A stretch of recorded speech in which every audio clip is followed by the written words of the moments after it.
in this particular domain, we'll be talking about like this. The name of this domain is Information Security Governance and Risk Management. Now, before I start this domain, let me just brief you on few important things on CISSP.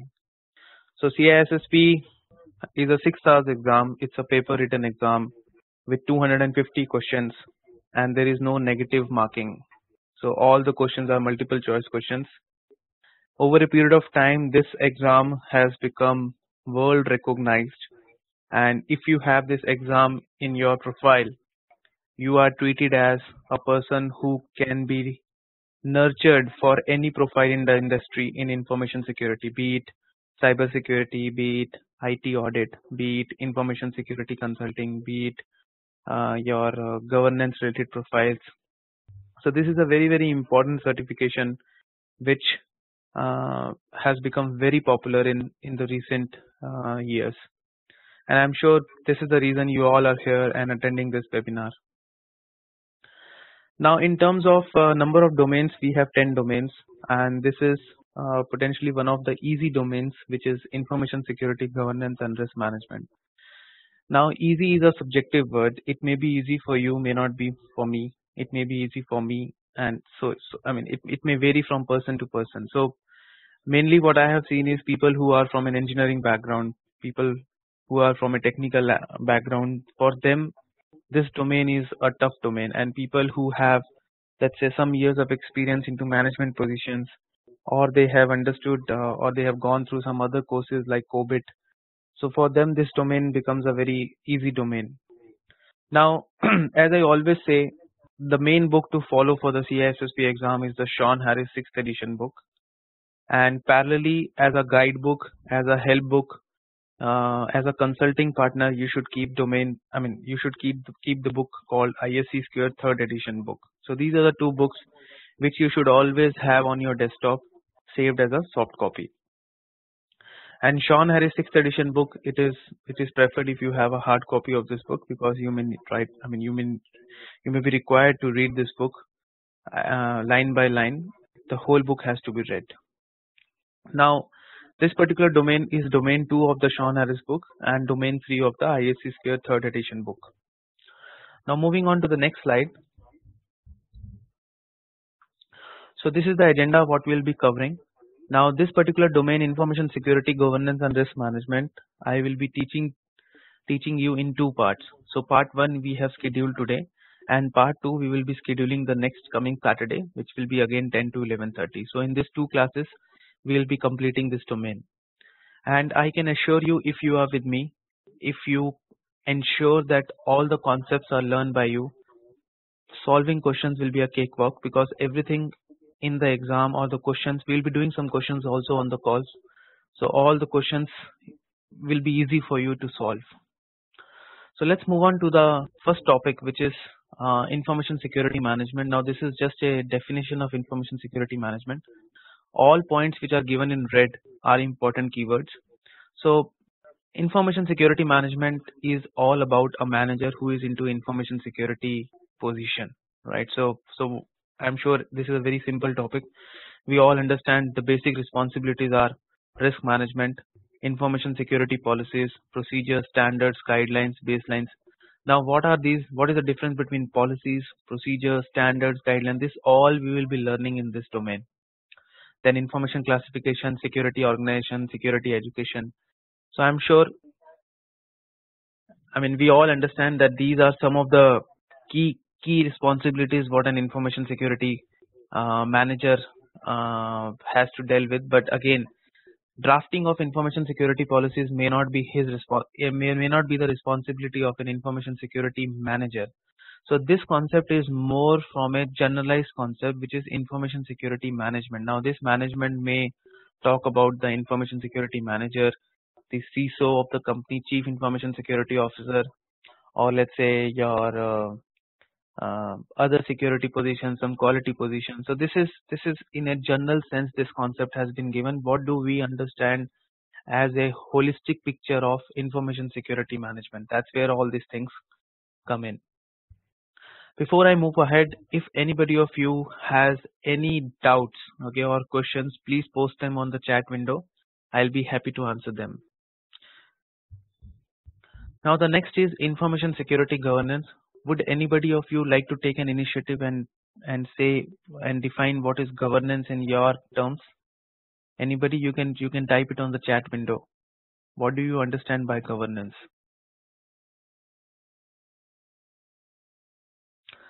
So if somebody asks me what is governance, for me governance is accountability. For me governance is alignment. What do I mean by accountability? Everybody knows what he's doing and everybody takes the ownership of his job areas. Similarly, when I say alignment, everybody knows whom he is reporting to and there is a complete management oversight of each and every action what is happening in the company. So these are the two perspectives which I normally deal with governance. But how CISSP explains governance is, security governance is the set of responsibilities and practices exercised by the board and executive management with the goal of providing strategic direction. This is what I said, alignment, ensuring that objectives are achieved, ascertaining that risks are managed appropriately, and verifying that the enterprise's resources are used responsibly. So this resources are used responsibly. This means nothing but everybody takes ownership of their actions. So that's where your concept of governance comes in. If a question comes which talks about the alignment and accountability, the question is on governance. There is no doubt in that. Moving on to the next concept. Now we have three types of goals. One is called as strategic goal, other is called as tactical goal, and the next one is called as operational goals. So please remember as a thumb rule, anything greater than 1 year is called as a strategic goal. So you may have so what's your long-term strategy? And that's where your, so so strategy is all about greater than 1 year, what you have in the time horizon. Tactical is mid-term, which is 6 months to 1 year. Operational is short-term, day-to-day months. Now you may have a strategic goal in terms of implementing ISO 22301 as part of your business continuity requirements. That may be your strategy goal and you may like to implement it, let's say after 2 years. Tactical goal is some 6 months to 1 year. Like, so one of the examples would be, let's say, implementing bring your own device policy. Yeah, so that's where your tactical, because that's in huge demand now and everybody wants to check office emails on their phones and all. So that would be a tactical goal. Operational goal would be something like day-to-day months. So it is more like, let's say you want to implement, you want to monitor your network logs and all those things, some sort of operational stuff. So that's where your operational goals come into picture. If you have any questions, please post on the chat window, else we'll move ahead. Now there are two concepts. One is called as due care and other is called as due diligence. But before I explain you these concepts, let me take a pen. So let's say you have two companies. One company is, let's say, a car manufacturing company and the other company is, let's say, some spare parts manufacturing company, right?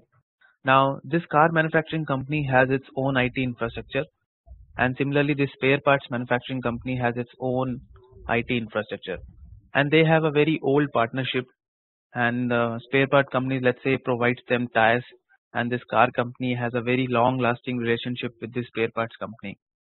But over a period of time what happens is the car company experiences some virus on their network. Now they think that this virus, there was some electronic what we call as the EDI. This is nothing but your electronic data interchange, through which all the purchase orders and the goods receipt notes are exchanged between both the companies. Now let's say the car company experiences virus on their network and they think that the virus came from the spare parts company, whereas the spare part company says that no, it is not possible because we have a very robust IT infrastructure in place and this is not possible. The virus cannot flow from our network to the car company's network. Now their long lasting relationship has come to a full stop and they both are fighting and now they go to court and let's say here's the judge. So anybody of you can, so whom should the judge favor now? They both are fighting. Car company says that the virus came from the spare, and the spare part company says that the virus did not go from our side. We have a very sound, robust IT infrastructure security policies implemented. Anybody uh, wants to define this scenario as what should the judge, or let's say whom should the judge favor? Anybody?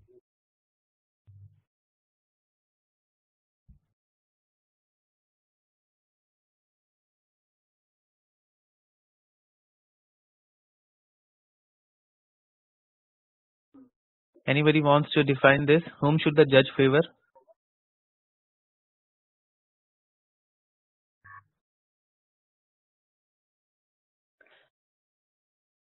Okay. So the judge will favor the company who can prove that they have a better security posture. See, at the end of the day, the virus is already in the car company's network, and forensics and all. Let's assume it's not possible.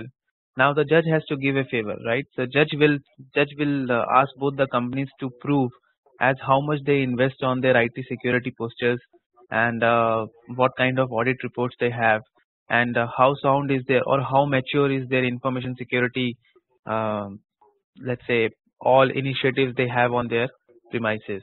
So on the basis of that, judge, let's say the spare part companies proves that they get audited by Deloitte 2 times a year, and let's say they have very sound information security policies which are reviewed every year, and they have positions on chief privacy officer, on chief information security officer, and then they have very well documented roles and responsibility metrics. They are ISO 27135, and then they are so they have done all the good things, whereas the car company is not able to achieve that particular level of information security maturity levels. So in that case, the judge will favor this spare parts company, and this is because of two concepts which are important from a CISSP parlance. The concepts are due care and due diligence. So all the initiatives what you take as part of your security posture, like let's say I want to get ISO 27001 certified, I want to start a project on single sign-on, or let's say identity and access management, or let's say I want to push all my IT infrastructure to cloud. Yeah, so, or let's say I want to have outsourcing partners like Infosys, Wipro, HCL, IBM. I mean, all these big decisions what you make, and how you will manage the risk is part of your due care. Whereas due diligence, so let me put it in a different way. Due care is a high level concept. Okay, so it is like 1,000 feet high level to ground. And when I say due care is an initiative level concept, whereas due diligence, so let's say you have taken an initiative. The initiative is more about, let's say I want to implement an identity and access management system in my company. Due diligence is all about, okay, once this system is implemented, am I maintaining it? Am I ensuring that all patches are updated? Am I ensuring that the vendor support is available with me throughout the journey? Am I ensuring that all the job roles are clearly defined in the identity and access management? The interface between various applications is clearly set. The profile information that flows from one application to the other application is limited only to the extent it is required. All those nitty-gritties in relation to the identity and access management will be monitored and managed as part of the due diligence concept. Now, this is an area which I used to confuse a lot when I was preparing for CISSP. A good way to remember these concepts is due diligence is all about to detect. So let's say this is due care is nothing but DC, the first alphabet of each word, and due diligence is nothing but DD. So the other way to remember this is do control, that is due care, and do detect, that is due diligence. So why I am saying do control? Because you are trying to take an initiative to do something, to control something. So if I am trying to implement an identity and access management, I want to control the whole confusion of access management that is there on my in my company currently. And do detect means once I have taken an initiative to control, then how I am going to detect, how I am going to monitor the logs, how I am going to ensure that everything is managed. I am going to detect the operational level stuff, and that's where your due diligence comes into picture. So these are the two concepts. I'm sure with this explanation, this must be clear to you. Due care is a high level concept, whereas due diligence is a very close to ground operations level concept. If you have any questions further, please post it on the chat window. I'll be happy to answer them. Moving on to the next slide. Now, can we have a question in exam? What is ongoing risk assessment? Is it a due care or due diligence? Taking responsibility for security, is it a due care or due diligence? Reviewing adequacy of threat analysis, is it a due care or due diligence? Firstly, in the exam, you will not get such kind of questions. And due care and due diligence, they are subjective concepts. Okay, I mean, it depends upon the magnitude or the size of the company. So what may be due diligence for a big company may be due care for a small company. So let's not get into these mind teasers and all, but as a concept you should understand whatever is at a high level is called as a due care, and whatever is at a low level or due detect is a due diligence concept. Moving on to the next concept, which is my security policy. Now we all are working in corporates, we all have our policies defined in the company. So what's the security policy? And let me just focus on policy first of all. So what is a policy? Does anybody wants to say on the chat window what is their understanding of a policy?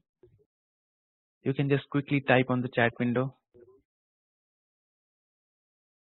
What comes first to your mind when you hear the word policy?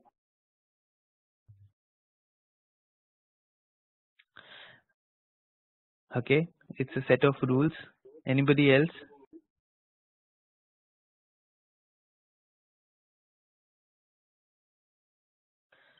Okay, so policy is at a very high level.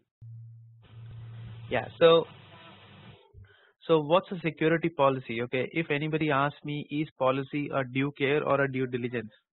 What's your answers? Anybody? Is policy a due care or a due diligence? As per the concept we have learned, policy is a due care concept, because policy is an initiative which will tell you that I'll be doing these all things, or let's say as a company I expect all these things to be done. A policy does not guarantee that this will be done. A policy is a written administrative kind of a control which is at a very high level, and it says that we are into this industry and this is what we expect as part of our initiative. So it's a due care kind of let me say item. It's a due care item. It's not a due diligence item. Now, what should be an ideal length of a policy? As per my understanding and policy, and what CISSP says is a policy document should not be very long in length, right? So it depends upon the magnitude, the scalability of the company. So companies like, let's say, very big companies like Hindustan Unilever Limited, or let's say you talk about your Walmart and all, they may have a policy which may be, let's say, 10 to 12 pages, but you may have other companies which may have policies like just hardly 4 or 5 pages. But if a company provides me a policy which is like 80-90 pages, that's not a policy. That is something you have written and you really don't know what, as a concept, what policy means. See, policy is all about general goals, abstract goals. So let's say tomorrow I open a company which is, let's say, some IT services, let's say some consulting organization, and then I want to draft an information security policy for my organization. If I am into consulting business, client data is very critical for me. My own IT assets are very critical for me. So my information security policy will talk upon things like this. I will ensure that the client data is captured in a minimal manner to the extent it is required. Then I have proper retention, I have proper archival, and then I save them in an encrypted format. I provide access to on a need basis. I will ensure that all my IT assets are secured to the extent relevant to information security management system in reference to ISO 27001. I'll ensure that proper information classification is followed. We will have the policy of no client data taken outside the company, and so on. I will write some abstract goals which, as a company, as part of that industry, I want to achieve. That's it. Do you think this will go till 40-45 pages? No, not at all. I don't think so. This will hardly be maximum 3 to 4 pages. This is a very high level document. Please remember, this is a due care initiative. This is not due diligence initiative. So in within the policy, I will also define what's the purpose of this.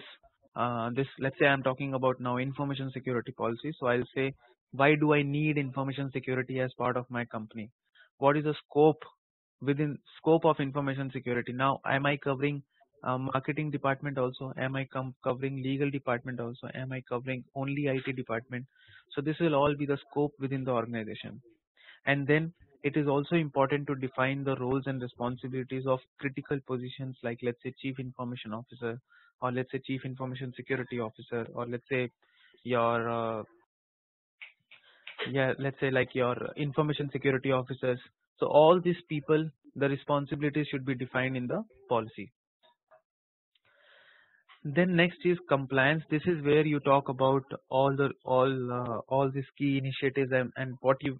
So let's say the policy will also say that we will be taking periodic backups on a continual basis. Now, how the backup is taken, that will go as part of the backup procedure, but the policy will just give an abstract goal that we will be taking an initiative to take backups on a regular basis.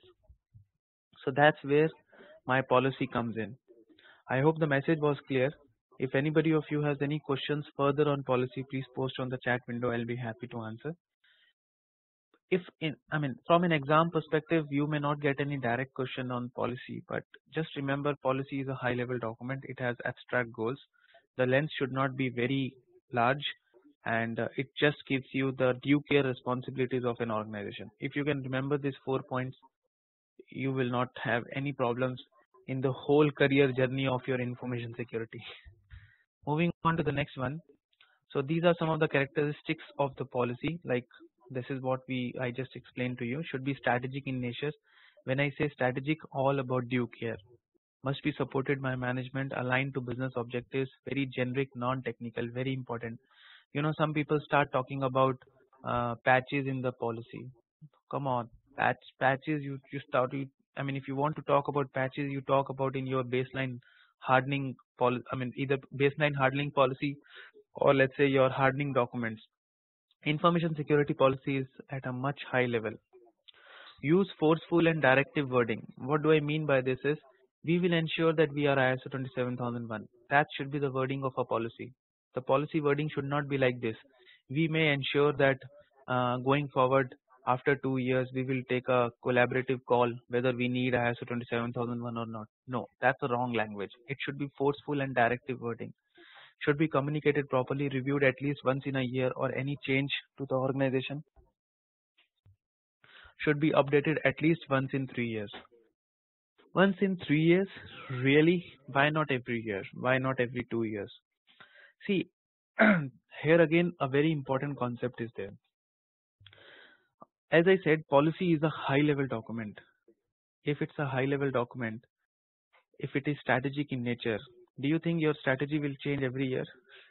No, right? So the frequency in which the policy is reviewed cannot be 1 year, or it can be 2 years. There is no like hard rule. It has to be 3 years only.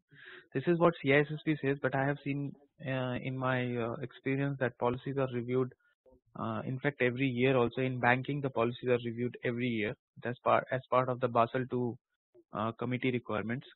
Whereas in IT companies and all, policies may be reviewed every 2 years. In government organizations, policies may be reviewed every 2 years. So it all depends as how dynamic your environment is, how many initiatives, how many mergers, how many new initiatives you have taken over a period of time. So this call, who is the right person to take this call as when should a policy be reviewed? This rests with the head of information security, or the person who takes the ownership of risk management in an organization. He is the person who is in the best capacity to take this call as what should be the review frequency for a policy. Now moving on to the next concept. If you have any questions, please post on the chat window. I'll be happy to take them up. Moving on to the next concept, which is like types of policies. Now, as I said, this domain is not very tough. This is more about plain English, and I'm sure we all have infosec background will be able to understand this. So policy can be of three types. I'll just keep it at a high level. First is called as the organizational policy.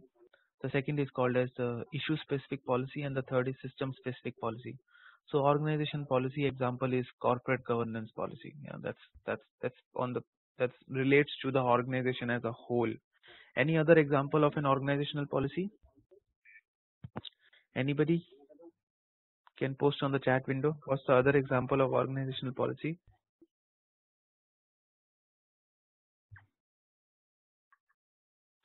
Let's say your employee policy, right? So employee policy, or in fact that will again be an HR related policy. Organization policy can be, let's say, your your in fact corporate governance policy will talk about your board of directors, will talk about your independent directors, will talk about your whistleblower policy, will talk about your internal audit charters. So corporate governance policy is one of the very good examples because it covers the whole enterprise wide risk management, right? Then other examples can also be there. I mean, nothing comes to my mind as such right now, but there can be some other examples of policies also which can be which will span throughout the organizations. Yeah, some of the examples can be, let's say, risk aggregation policy. Now you may have risk in India, you may have risk in Russia, you may have risk in Australia as part of your various business units. And risk aggregation,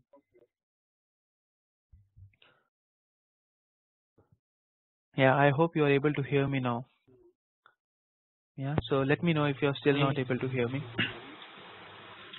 The audio seems okay on this end, so Tosin, maybe just check.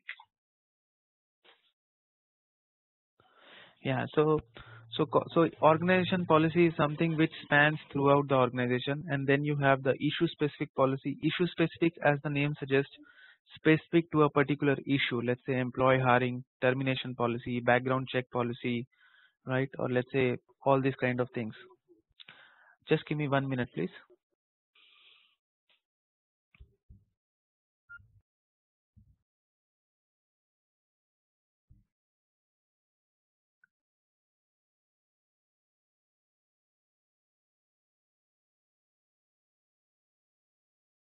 Yeah, so the last is called as a system specific policy. So when I say the system specific policy, this is related to your IT infrastructure. One of the good examples can be operating system hardening policy. For people who are new to the word hardening, this is nothing but how do you secure your operating system. So let's say this hardening policy will talk all about which all ports are open, which all services are running, which all patches are needs to be updated, which is the minimum set of software applications that should be installed on the operating system, and so on. So this is all about your system specific policy. Can there be any questions in the exam? Exam may not test you on each and every slide. Exam will test you on your maturity levels to information security as a whole. But as a consulting professional, as a professional working in infosec, you should be aware as what kind of policies can be there in various scenarios. Now moving on to the next concept, which is called as standards. This is very easy. We all know ISO 27001 is a standard, and your activities towards compliance to ISO 27001 can be audited, and then you may be certified. I'll repeat this sentence. Your activities towards compliance to ISO 27001 requirements can be audited, and then you get certified to a standard. I hope that makes sense. I'll just repeat this sentence again because for many of you, okay, so great. So okay, I'll just repeat this. Your activities compliance to the requirements of ISO 27001 get audited, and then you get certified to a standard. So standard is nothing but it is one of the good practices, right? So standard is something which is world recognized, and then you can adopt a standard to come up to a maturity level which is well recognized throughout the world. So if you see mandatory activities, actions, rules or regulations. So if let's say you want to get ISO 27001, you need to comply to all those mandatory requirements which are mentioned there. It provides a means to ensure that specific technologies, applications, parameters and procedures are implemented in a uniform manner across the organization. This is nothing but the meaning of this ISO 27001. So what we should remember is a standard is something which will help you to to to brush up your maturity levels, and if you comply to the standard requirements, you are confident that you are in a good state. That's where the standards comes into picture. So I hope the difference between policy and standard is clear now. Next is guidelines. As the name suggests, this is not something which you should definitely do. It is just a guideline, right? So a guideline can be, let's say if I have to like right now I am in London, if I have to go to Waterloo, I can go through a particular route, I can go through other route, I can go through other route. So these are all guidelines. Now depending upon my requirement, the amount of fare I can afford, the amount of time I have, the natural view I want to see, I'll take a particular route. So guidelines are nothing but just prescriptive documents which you can take and adapt to your scenario. So in information security parlance, guidelines can be the way you do encryption in your organization. Or let's say you want to set up your internal audit departments. You will have various guidelines on each and everything. So like one of the examples is password guidelines. So password good practices, nothing. Guidelines are nothing but your good practices. Are standards also good practices? Because I just said standards are also good practices. Yes, standards are also good practices, but if you comply to a standard, then all the requirements in the standard become mandatory requirements for you. But guidelines, guidelines, you don't need to comply let's say you select a particular guideline. In that guideline also there is no requirement that you need to comply 100% to all the requirements in that guidelines. So this is just, I'll say, recommendation documents, recommended documents, recommendations, nothing more than that. So if you want to read the slide, guidelines are recommended actions and operational guides to users, IT staff, operations and others when a specific standard does not apply. They help to ensure that security measures are observed. Just a simple concept, nothing important here. Now we move on to the next one, which is called as procedures. So what's the main difference between a policy and a procedure? A policy is a due care concept, which is a very high level abstract goal concept. A procedure is a due diligence concept. Yeah, please remember these terms. So when I say due diligence, this means that procedures are very close to ground. They are step-by-step actions. So let's say we will take regular backups. This is an abstract, a generic goal which will be mentioned in the information security policy. Now how you will be taking the backup? Who will be the backup administrator? Who will monitor the backup logs? Where will the tapes be stored? Will we have any backup restoration procedures? Or let's say what will happen if a backup fails? So all these kind of scenarios will get into the backup procedure document, because these are nothing but the step-by-step actions, and this is where your due diligence concept comes into picture, because you are managing and detecting everything as part of this step-by-step action. So that's where your concept of procedures come into picture. One of the examples can be incident response procedures. So incident policy will say we will have proper problem and incident management processes established as part of our organization. The procedure will say what is the step-by-step action to do an incident response. So that's where your concept of procedures come into picture. Any questions, please post on the chat window, else we'll move on to the next concept. Now we have the concept of baselines. So we have learned the concept of policy, we have learned the concept of standards, we have learned the concept of guidelines, we learned the concept of procedures. Then the next is baselines. So anybody, what's the meaning of the term baselines? Can you post on the chat window? Anybody? Or let me unmute everybody.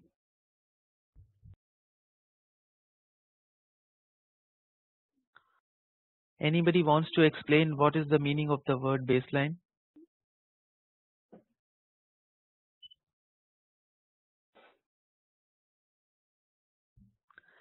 Okay, so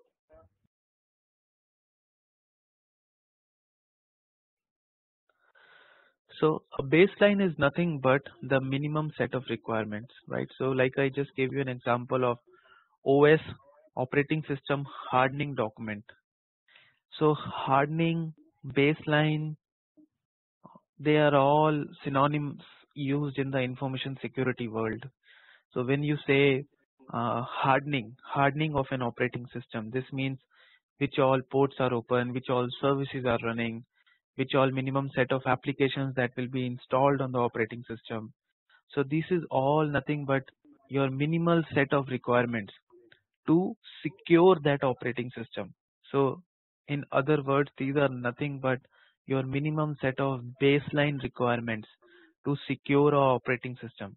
So if you see the example here, the last bullet, a baseline may specify that all systems must have specific service pack installed for operating system. So nothing but baseline is a minimum set of requirements which should definitely be there. Now let me give you an example in layman terms. We all carry smartphones, right? But do we can we confidently say that our smartphones are secure? Maybe not, right? Because we really every day we go to Play Store and we download a new application, and we are, I mean, I don't know how much we are really bothered about protecting our smartphones. But if you go to an organization and you are using their PC, their laptop or their desktop, I'm sure you are confident in saying that these laptops are secured because you know that this is a world-class organization and the password policy, the patches are updated, it has encryption, and then you can't install a software. This is all because that laptop is constrained, is restricted, is binded by a laptop baseline policy or a laptop security hardening policy. And that's where, as part of your IT audits, the auditors are interested in knowing how do you secure your laptops. Do you have a baselining or hardening policies documented? And that's where these concepts comes into picture. I hope the message was very clear now. If you have any questions, please post on the chat window. Else we'll move on to the next slide. Now this is nothing but just a relation between. See, at the end of the day, whatever you do, okay, don't read the slide, just hear me out. At the end of the day, whatever you do should be triggered by your organizational requirements, right? If you are in a banking sector, please don't read the slide, okay, just hear me out. If you are in a banking sector, you are regulated by Financial Conduct Authority, Prudential Conduct Authority. uh, you are regulated by Basel II requirements, Basel III requirements. Every country has their own regulator, right? So your organizational requirement may change from country to country. Your organizational requirements may change from regulator to regulator, and your information security policy should be triggered by all these requirements. Then your procedures should be triggered by all the abstract goals which are mentioned in the policy. Standards should be triggered by, do you really need them? Is that part of our strategic goal? Is that part of our tactical goal? Is that part of our operational goal? And guidelines are nothing but just parallel documents. You may take a guideline, adapt to it, and you may leave it anytime. So that's where the main message from this slide was. Though this slide is not something which you should really memorize, but yes, if this message is clear, you are done with this slide. Moving on to the next one. Now here we'll be talking about some of the security controls.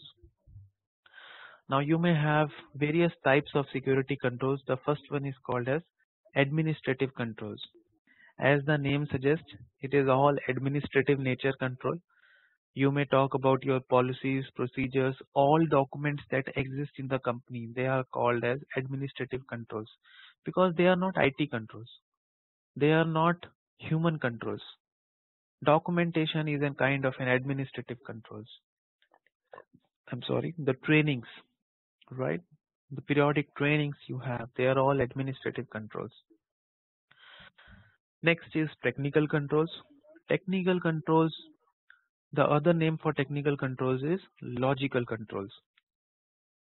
So what can be a technical control? Anything that has to do with computer, it has to do with system, which has to do with information technology is called as a technical control. Your password controls, your patch controls, your providing need basis access to employees controls, your antivirus controls, your IDS, IPS firewall controls, your switches, routers controls. All these are technical controls. But you know what? There can be a technical control in physical security also. And I really struggled to understand this when I was preparing for the exam, because I got a question in the exam which was on physical security and it was talking about technical controls. I was not able to connect both these concepts. But you should always remember, as part of physical security also, you may have technical controls like CCTV cameras. Now CCTV camera is again your information technology, but it is part of the physical security. So technical controls can be from physical security also. Technical controls can be throughout the organization as part of the information technology also. So that's where your technical controls come into picture. I can share these slides with all of you. So please be with me. Just be with the flow of this session. I hope you all are benefiting from this session. These slides I can share with you for your reference, and just be with the flow. We are all gearing up. We are all moving ahead towards achieving our certification, which is called CISSP. So the next slide is on physical controls. This is like a very simple slide. I don't think I should explain anything here. We are all geared up to understand this. We have maturity levels. Now, controls can be of various types. There can be a deterrent control. There can be preventive, corrective, recovery, detective, compensating. I will just explain 2-3 here because rest are self-explanatory. There is a control called deterrent. In many places it will be written no smoking here. Definitely nobody will smoke there. So this is a kind of a deterrent control. A deterrent control is nothing but which demotivates a user to perform a specific action. Now let's say you are traveling in London in a bus and the bus has 4 CCTV cameras. Definitely the crime rate will be very low, because everybody knows he is monitored throughout. In the bus with the help of those CCTV cameras are working or not, that's a different story. But those CCTV cameras will definitely act as a deterrent control to demotivate the user to perform his, let's say, illegal actions or something.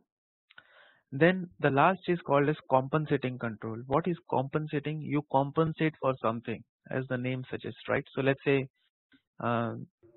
it's a small organization and very few people are there, and it is not possible to establish segregation of duties. So let's say somebody creates a purchase order and he only approves it. Now this is a risk, right? From an information security parlance, he can create a fudgy purchase order and approve it. So there can be a fraud that can happen in the purchase cycle.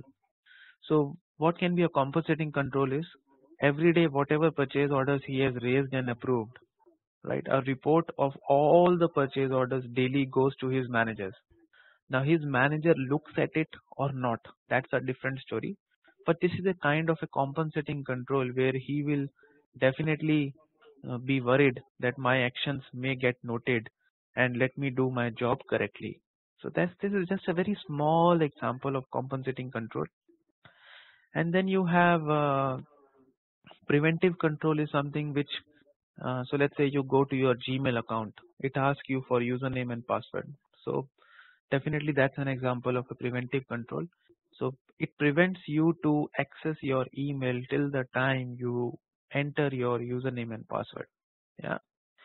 Then next is corrective control. So corrective control is more about after the action. So let's say a very good example of corrective control is the undo.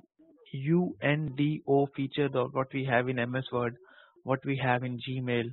So whatever you have deleted or whatever changes you made, you can correct them with the help of that undo function. So that's kind of a corrective control. Recovery controls are nothing but your backups. Example, very good example is backups. And then detective control is nothing but you detect something. So after the action, this also. So detective control, one of the good examples can be your antivirus logs, or let's say your backup logs and all these things. So they act as detective controls. Can we get a question in exam? Is this detective? Is this corrective? Is this recovery? No. CISSP is, guys, let me give you a very interesting thought here. CISSP is a due care exam. It is not a due diligence exam. CISSP will test your maturity levels towards your thought processes, towards what initiatives you can take, towards what you think is correct, right? I mean, okay, let me not draw a boundary. I'll say CISSP is 70 to 80% due care, and just 20% to 30% it is your due diligence exam. So don't get into. I mean, CISSP will never ask you a question which is at a very low level. It will always ask you a question which is at a management angle, or which is at a management level, which is more to as what you would have done in this scenario. Yeah. So let us do a question here to understand this better.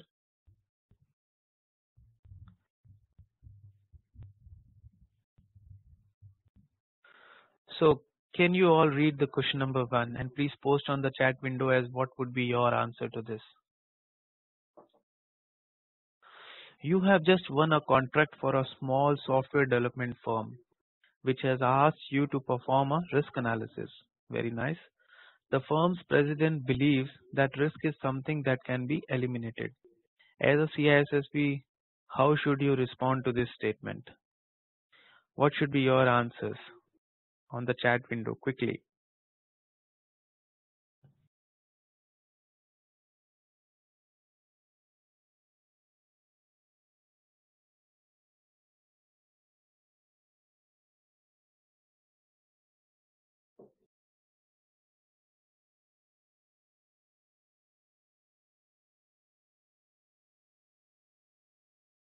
Anybody?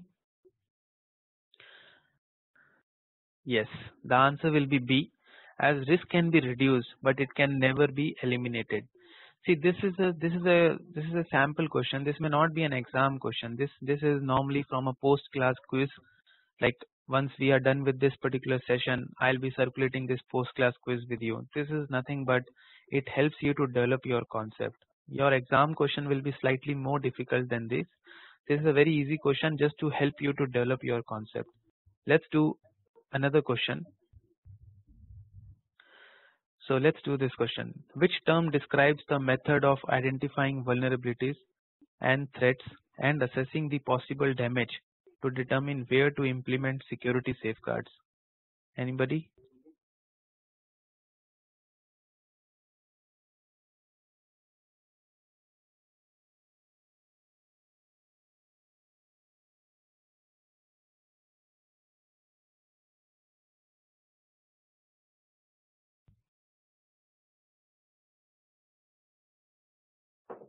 The answer to this question is again B, because risk analysis is all about identifying the vulnerabilities and threats.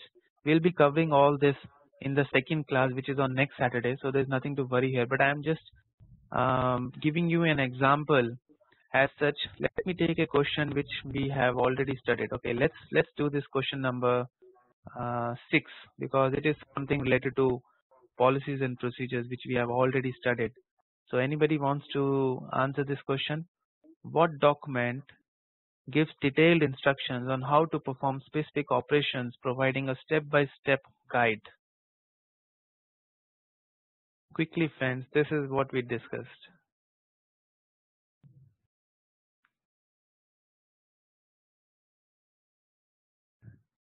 So the answer definitely has to be C, which is procedures, right? Now, let's do question number 8, which is all about Which of the following is a document that is considered high level in that it defines formal rules by which employees of the organization must abide? Anybody? What should be the answer to question number 8? Yes. So the answer has to be policies. There is no doubt. Policy is a due care concept, a very high level document, and that's where the concept of policies come into picture. Excellent. So let's move back to our theory class. So these are the various types of controls, right? Now let's move on to the next concept, which is called as separation of duties. Separation of duties, segregation of duties, ensuring that one person is not able to do a maker checker concept is called as separation of duties.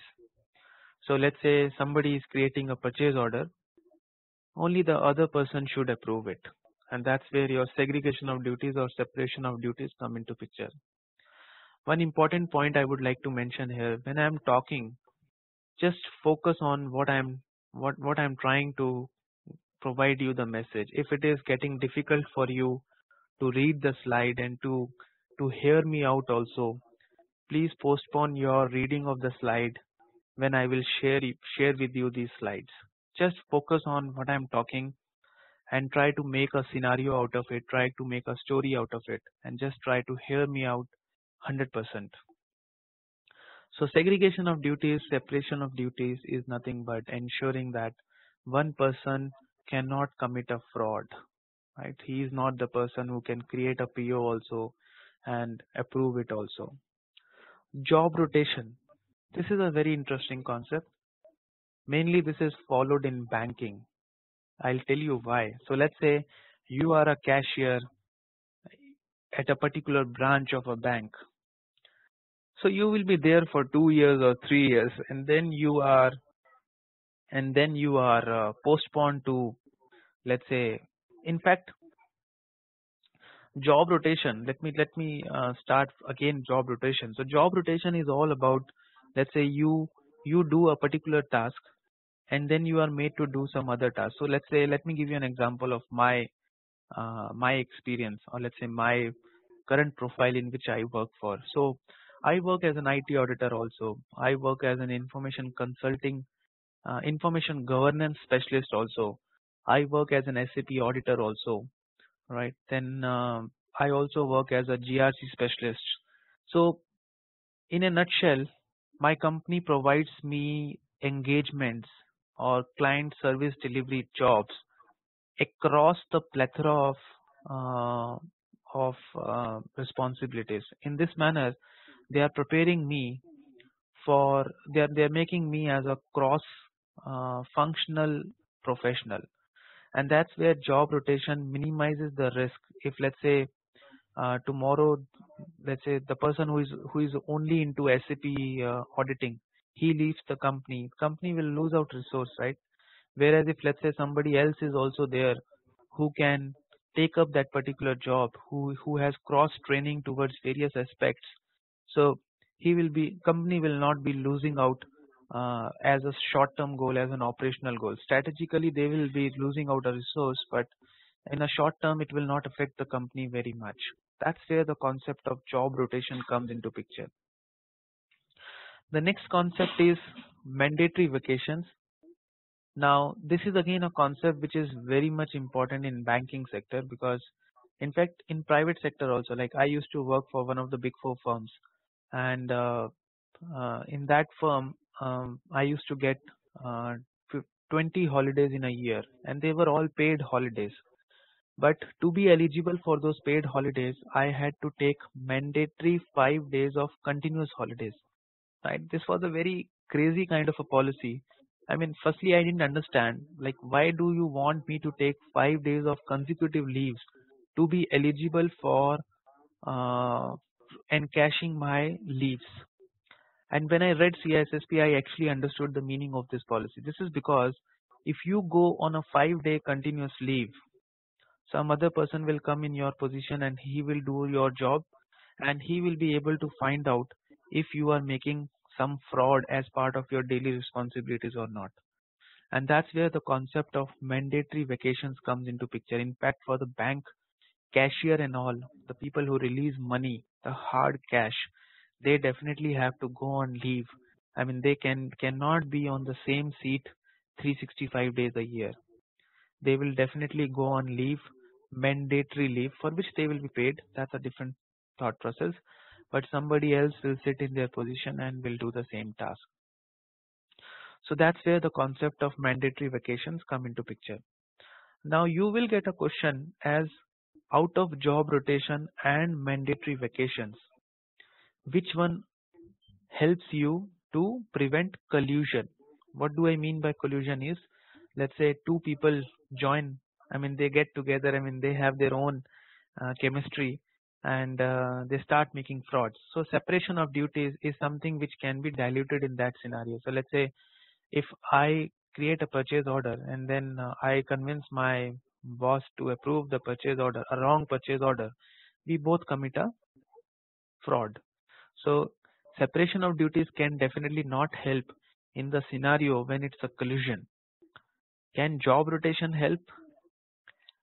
Yes, job rotation can help, because in job rotation somebody else will come and do your job, and majority of the time the person is not made aware as who will be coming.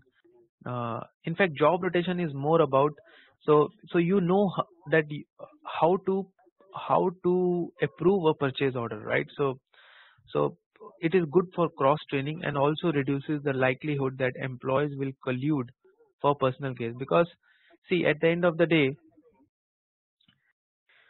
in fact, in the purchase order example, this collusion is not going very better with job rotation. So let me come up with some other example. This is like, let's say,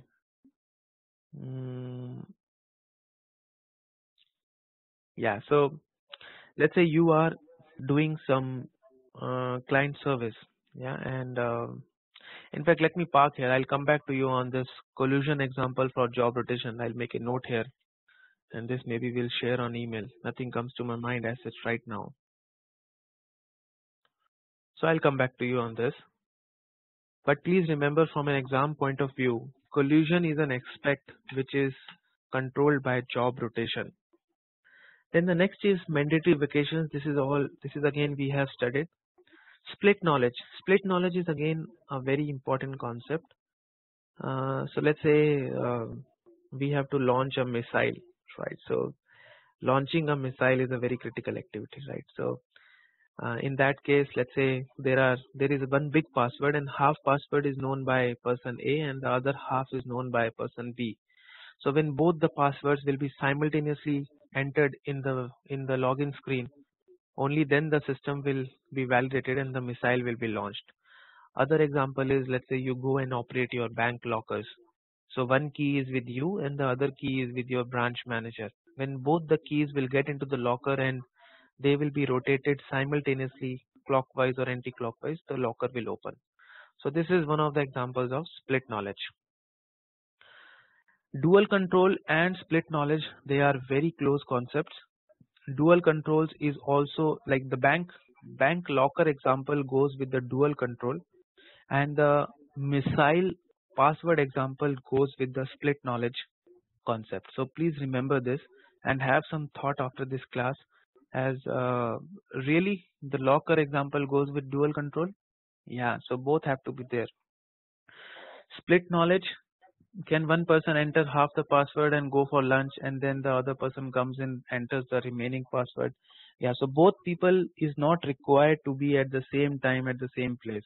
Whereas in dual control, both the people are required to be in the same place. So that's where the thin line of difference comes between split knowledge and dual control.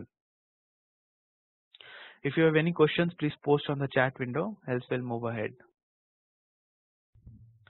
Now below are what kind of controls: CCTV, job rotation, firewall, termination policies. Don't worry, CISSP is not going to test you on all these things.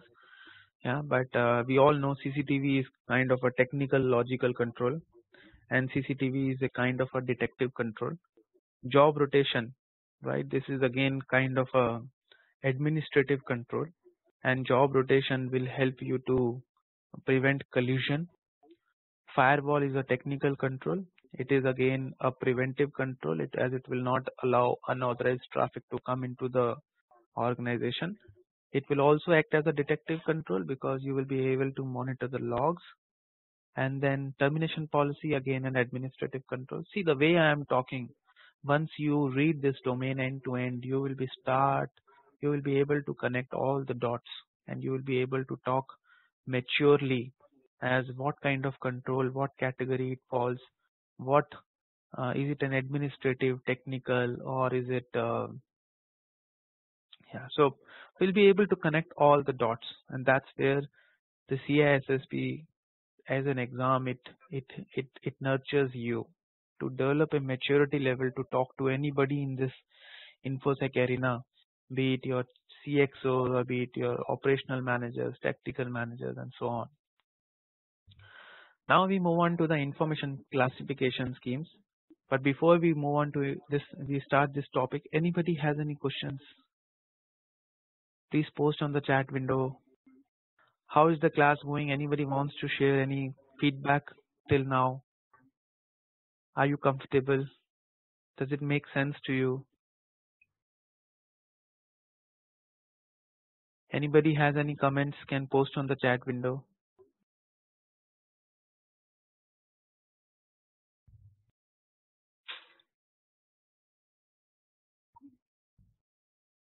Okay. So let us start with the next concept, which is called as information classification and criteria. Now, as per CISSP, CISSP is like ISC Square organization, which is a US based organization.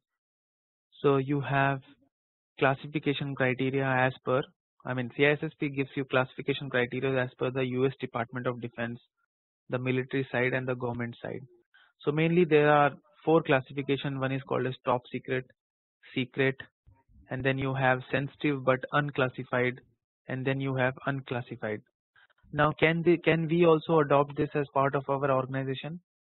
Yes, we can adopt this, but I had an engagement where I tried to map this particular thing to the, there is a very thin line between secret and sensitive but unclassified. There is a very thin line between top secret and secret. It is very difficult to quantify these things, right? So in fact, if you go to Google and you write UK government information classification schemes, the government of UK has come up with a very good classification scheme. I'll show you. This is like from the government of UK, and what government of UK says is anybody who is a government organization in UK can adopt the classification schemes as official, secret, and top secret. I like this because anything which is very critical to you is a top secret.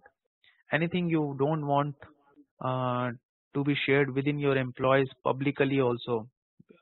So if you see, all these 3 are internal. So they have not classified anything called as public, anything called as free to share. So all those pieces of information is unclassified. The good control here is if you forget something to classify, automatically it becomes unclassified or public news. So that's where and this is very easy to implement because anything like insider information is a top secret, right? So your prospective client information is top secret, or it may be a secret within those managers. And then official can be purchase orders, goods received, your CRM information, your customer information, your sales information, anything, like all those things will come as official. It all depends.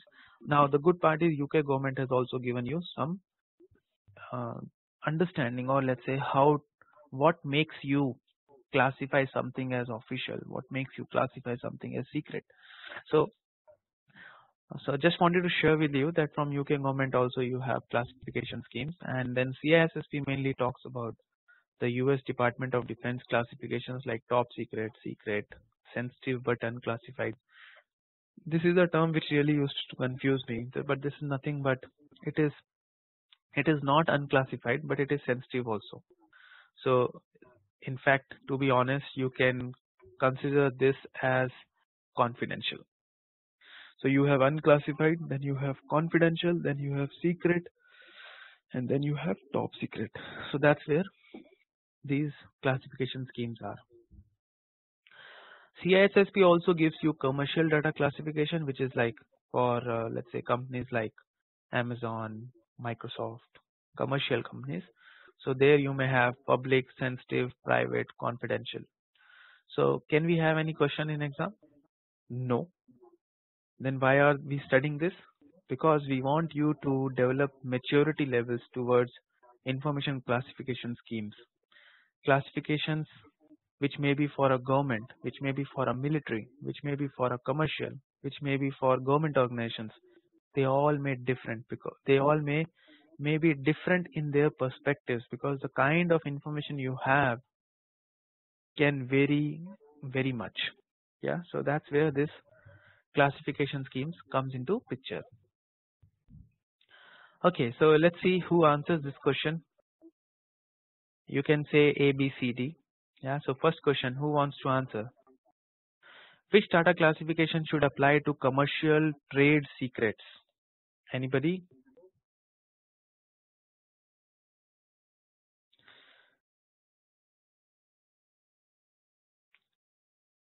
And the second question is, which of the following is best practice to employ in order to reduce the risk of collusion?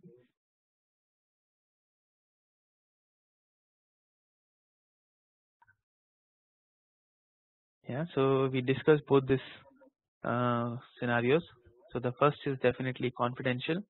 Why confidential? Why not secret? Yeah, so this is a debatable question. So leave this question. But which of the following is best practice to employ in order to reduce the risk of collusion? Job rotation is the right answer. That is what we discussed. Now next is roles and responsibilities. So these are all self-read slides. The only thing important here is, as part of the Chief InfoSec Officer, right, ensuring that a risk assessment is performed is an important point here. So who will ensure that a risk assessment is performed? Is it responsibility of an information security manager? He may be custodian to it, but he may not be accountable to it. The risk management department is accountable for it. And under risk management department, you will have IT risk management department. Under IT risk management department, you will have Chief InfoSec Officer, and that's where he will take the ownership or the accountability to ensure that the risk assessment is performed. And that's where this concept comes into picture. Then the next is called as your data owner, data custodian, system owner. So owner is nothing but the person who owns. So let's say if I own a car, who will drive that car? I will decide, right? I mean, it will be Mr. A, Mr. B, a driver, anybody, right? So I will be deciding. An owner is the person who always decide as who will have access to this information. So in a company, when a new user is created, it is the owner who determines whether this person can have read, write, execute access to this information or not. Then the next concept is data custodian. A custodian is a person from the IT department, right? So custodian is a person who will work as per the direction or as per the approval given by the owner to actually provide those accesses to that new user. So mainly custodians are the IT people who don't have the approval power, but they configure the system, and that's where your custodian comes into picture. Then the next is called as system owner. Like you have data owner, you will have system owner, you will have SAP application system owner, you will have Oracle system owner. So these are the people who will approve whether a particular user can have access to a particular system or not.